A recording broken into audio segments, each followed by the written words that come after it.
It starts with a drizzle and whisper from the skies. For some, rain brings hope, but in many parts of the world, it signals danger. From life-giving showers to devastating floods that drown homes, dreams and livelihoods, every year, communities are submerged, families displaced, and farmlands washed away. But beyond the rising waters lie stories of survival, resilience, and a desperate call for action. This is not just a story of disaster. It is a wake-up call for change, planning, and hope in the face of nature's fury. This is Itungbang village in Uran local government area in Akwa Ibom state. I'm standing inside what you might call flooding caused by heavy downpour. You know, this is a rainy season, and seasons like this, we have cases where most communities across Nigeria get affected by heavy flooding. It leads to displacement in farmland, displacement in even houses. People even get pushed out of their houses as a result of heavy flooding.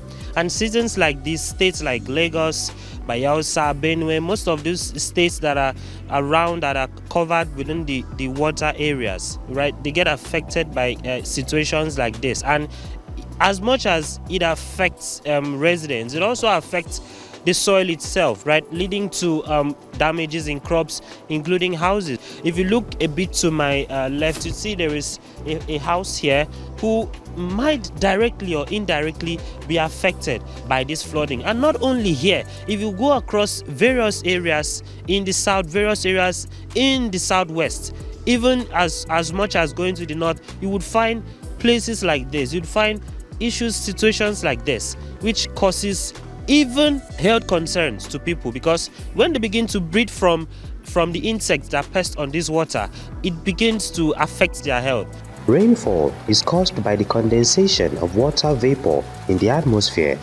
When the sun heats up oceans, rivers and lakes, water evaporates and rises into the air. Mountains, for example, can force moist air to rise and cool, increasing rainfall in certain areas. This natural process is vital for life. What affects us is our location. We are close to the coast, we are very close to the equator. That's why we have intense rainy season.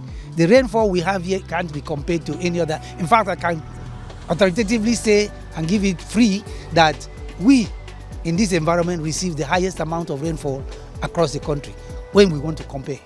So we are in the heart of the rainy season. The major drastic change that is affecting us is not the season, it's the intensity of the rainfall, and that is as a result of the duration of this rainfall.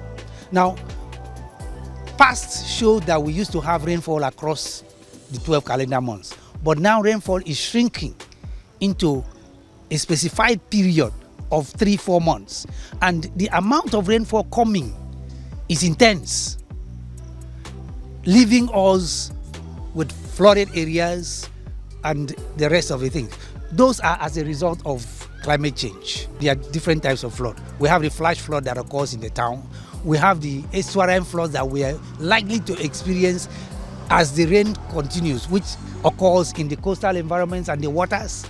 The rest, coal and many other things in the environment that affects as a result of the heavy rain downpours. Rainfall plays a crucial role in sustaining life, but it also has significant environmental effects, both positive and negative. On the positive side, rainfall replenishes freshwater sources such as rivers, lakes, and underground aquifers. We are not contributors to the issue of climate change, but we are bearing the brunt of it. What happens with industrialized nations creating global warming?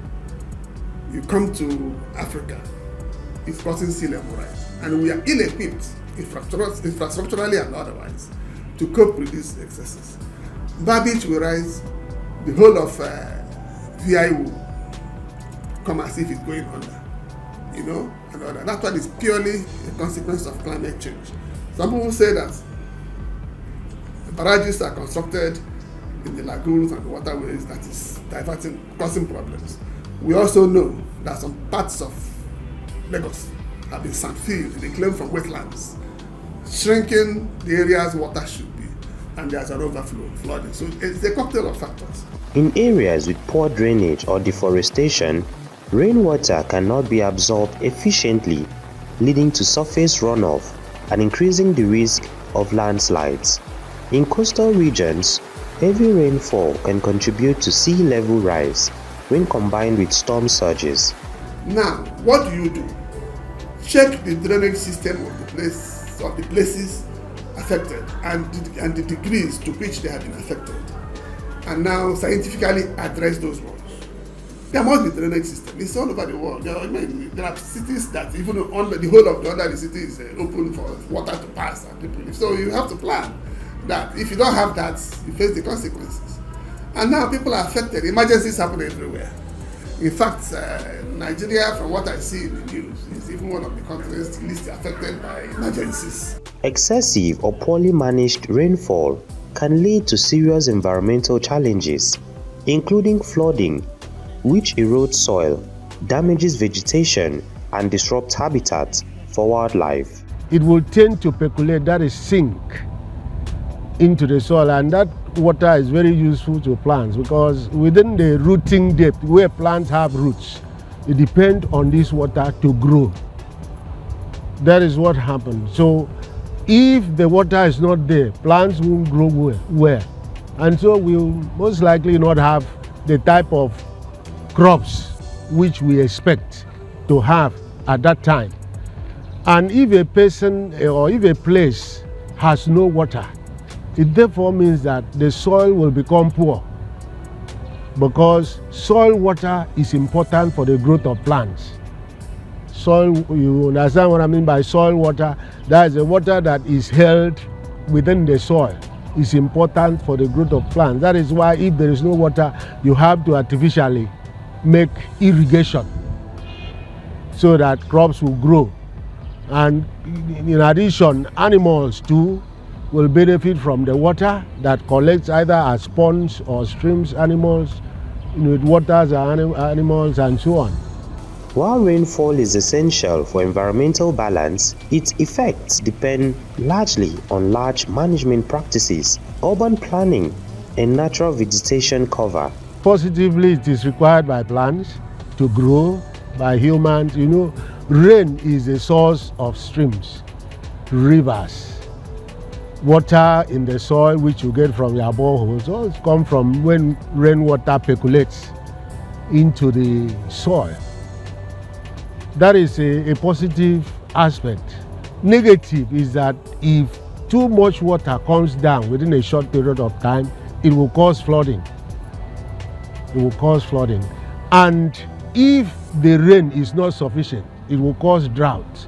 The Nigerian Meteorological Agency, NIMET, which advises the federal government on weather and climate issues, had earlier predicted heavy rainfall across the country in February 2025. Since then, persistent downpours have damaged roads, destroyed homes, and displaced many people. Most recently, the agency issued another alert forecasting heavy rain and thunderstorms expected to affect over 800 communities across all 6 geopolitical zones of the country. The rainy season in northern Nigeria usually runs from June to September, but in 2025, it began unusually early in April and continues with no clear end in sight. Residents are grappling with several rain-related hazards that are affecting their daily life. Anything rain, here now, no space, nowhere again. All the whole road will cover. I don't want government will help us. Go do more gutter about this road. Because this road, they have given us many structures headed. And one thing I discovered that caused most of the flooding in some environment is because of the lack of places people dump waste bin on the road. And when we're in the rainy season like this, so the rain will push those waste bin to the gutter. And when the rain does not have place, water does not have place to pass on the gutter, it will accumulate, it will fill the road, and it will go to the environment where people are living, it will cause more flood. And if government want to take or look into this issue, there must be a committee put in place in all the states to look into the drainage system, one, and also to enact a law that you don't throw dirty anyhow. Poor drainage in urban areas remains a major concern, causing waterlogging and increasing the risk of disease outbreak, an issue that could be mitigated with proper attention and infrastructure. According to the roads, we are suffering, very suffering. When you are looking at now, the government started construction last more now. But see, they don't do the other places never do well. Understand? So some people, more especially the Okada people, they are follow one way. Even last month, you are breaking our brother leg. Government have to do something about this. Is that not true? Look at your business. You are not free. If we start now, can you stay here? It's not. They're supposed to work like this.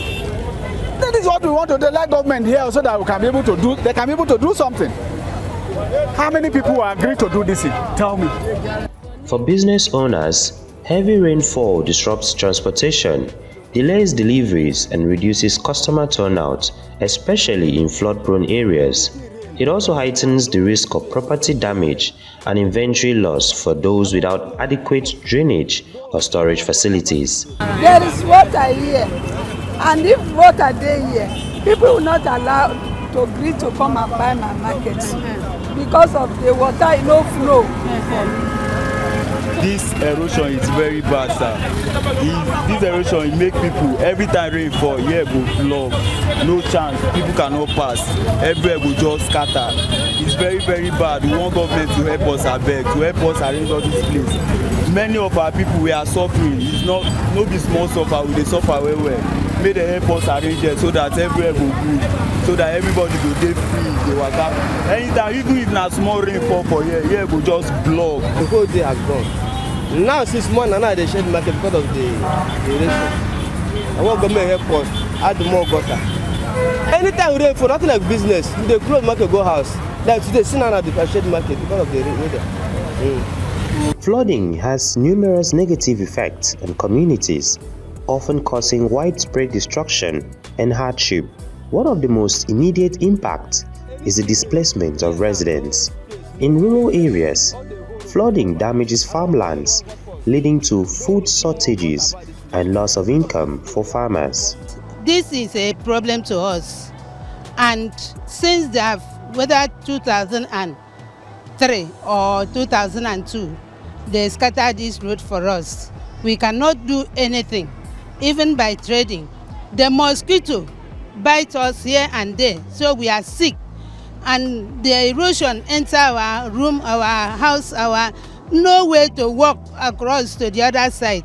We are not feel comfortable in this manner. The past about 4 or 5 years now, we have been suffered because we don't have any way we don't have this. There's no road for us to go. Even the market women, they don't have the road to go to the market. And we have a hospital here. The isolation center is here with us, and we don't have roads. People are suffered. Even the market women, market men, even bikes. It's very difficult for them to pass through this road. Even motors, it's only cheaper that can pass through this road. So we are suffered.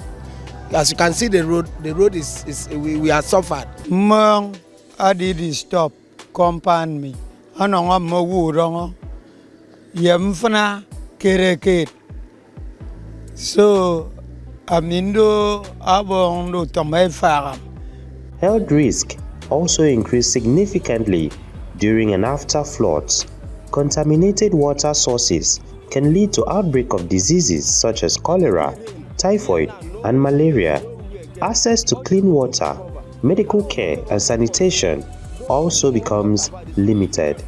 Biologically, people that have flooding in their environment or they experience frequent flooding, flash floods, they experience a contamination of their food and water sources, leading to food poisoning, cholera, typhoid fever, bacillary dysentery, hepatitis A and E.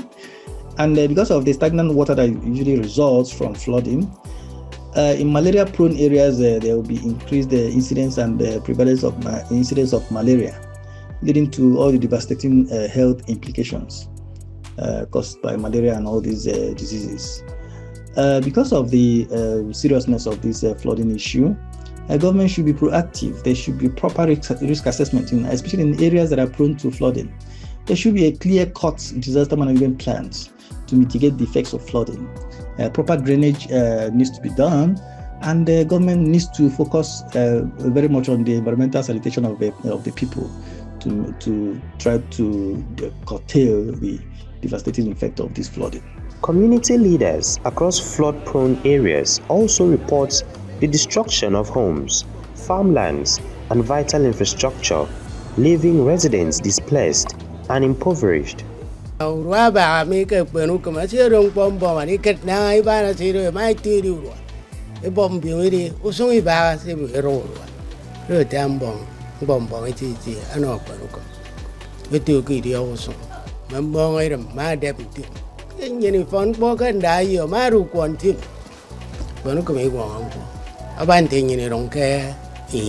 You appeal to the government to please come and check the route from Ekbanokam, because if you come here, you could see that you have seen so many erosion coming here.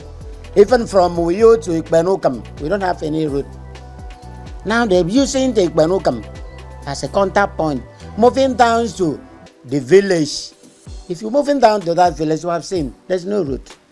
So many people have been round and round about the village. No route. Also, prolonged exposure to rainwater can weaken building foundations, cause cracks in walls, and lead to dampness or mold growth. Rainwaters affect a building. For instance, the topography of the environment can also be an effect, because if the topography is not straight, for instance, we have a tableland like where we have here, and then we have where we have hills and valleys, and rainwaters are not well channeled. The design for the drains of that environment is not properly done. It affects a whole lot of things. And in fact, to crown it all, it is always advisable professionally that we have a town planning for a location, and therefore whatever will be done within that location, it has to follow the town planning. The drains, we have a situation where we have outfall of a drains going to where it's not supposed to go, or drain waters are channeled to people's houses. So these are factors that can affect the building. Over time, these issues reduce the structural integrity and lifespan of buildings, making regular maintenance and proper drainage systems essential. Building collapse, there are so many factors that lead to building collapse, not just flooding. Although flooding can also lead to building collapse when the drains are not well channeled, and you have flooding, drain waters channeled to building, and incidental effect eventually can affect the building. That can also cause building collapse, but that's not just the main reason why we have building collapse. Building collapse, there are a lot of factors, like starting from the design, then starting from even the building, the material of the building. So there are so many factors. If the design is faulty, of course you'll agree with me that it's going to affect the building. Meanwhile, gas flaring during the rainy season worsens climate change by releasing large amounts of greenhouse gases such as carbon dioxide and methane. Combined with increased humidity, these emissions contribute to acid rain, which damages crops, degrades soil quality, and contaminates water sources. When we say gas, we are talking of emission of substance like the CO2, carbon dioxide into the atmosphere, the emission of methane, a chemical compound found in biochemical products. And the effect of this is, one, the existence of carbon dioxide in the ozone layer contributes to the depletion of ozone layer. The heat, the excessive heat from the flared gases contributes to depletion of the ozone layer. The emission of methane into the atmosphere contributes to what we call acid rain. So when rain falls, it's methane in the atmosphere mixed with the rainwater, and once it touches ground, destroys plants and animals. Rainfall plays a significant role in soil science, affecting soil structure, fertility, erosion, and biological activity. Moderate rainfall benefits the soil by supplying essential moisture, which supports plant growth and microbial life. Rainfall for an agriculturist is essentially a natural source of water for rain-fed agriculture. So countries that don't have adequate rainfall spend a lot of time and resources and research in providing water. So for us that have a natural source from rain, we spend less for water supply or water provision for agricultural purposes. But at the same time, we are not using the rain effectively and efficiently. So it comes naturally, like I said, and we're using it for agricultural development, provision of food, planting of crops. Heavy rain can also lead to soil erosion, washing away the nutrient-rich topsoil that plants rely on. However, excessive or poorly managed rainfall can negatively impact soil health. This also leads to sedimentation in rivers and dams. So at the same time, as rain and water causes soil to develop, it also has its own disadvantage, in the sense that when it is too much, when the volume of water is too much, it erodes the soil. It takes away topsoil to somewhere else. It causes erosion. It removes soil nutrients from being available to crops. Rain itself has both advantages outweigh disadvantages anyway. Advantages is that include the fact that soil develops with the availability of water. If there were to be no water, the soil will not develop. Soil development is a situation where the soil starts from its primary stage of rocks becoming soil, rocks breaking down to become soil, or what you call parent materials. Parent materials break down to become soil. Waterlogged conditions also limit oxygen supply to plant roots, leading to poor yields or total crop failure. Additionally, heavy rain can disrupt farm schedules and increase the spread of pests and diseases. Across Nigeria, communities continue to suffer the harsh consequences of displacement, destruction, and despair. Yet, within the struggles lies hope, the resilience of people, and the power of collective action. This piece is a call to protect our environment, invest in sustainable solutions, and ensure that rain remains a blessing and not a curse for generations to come.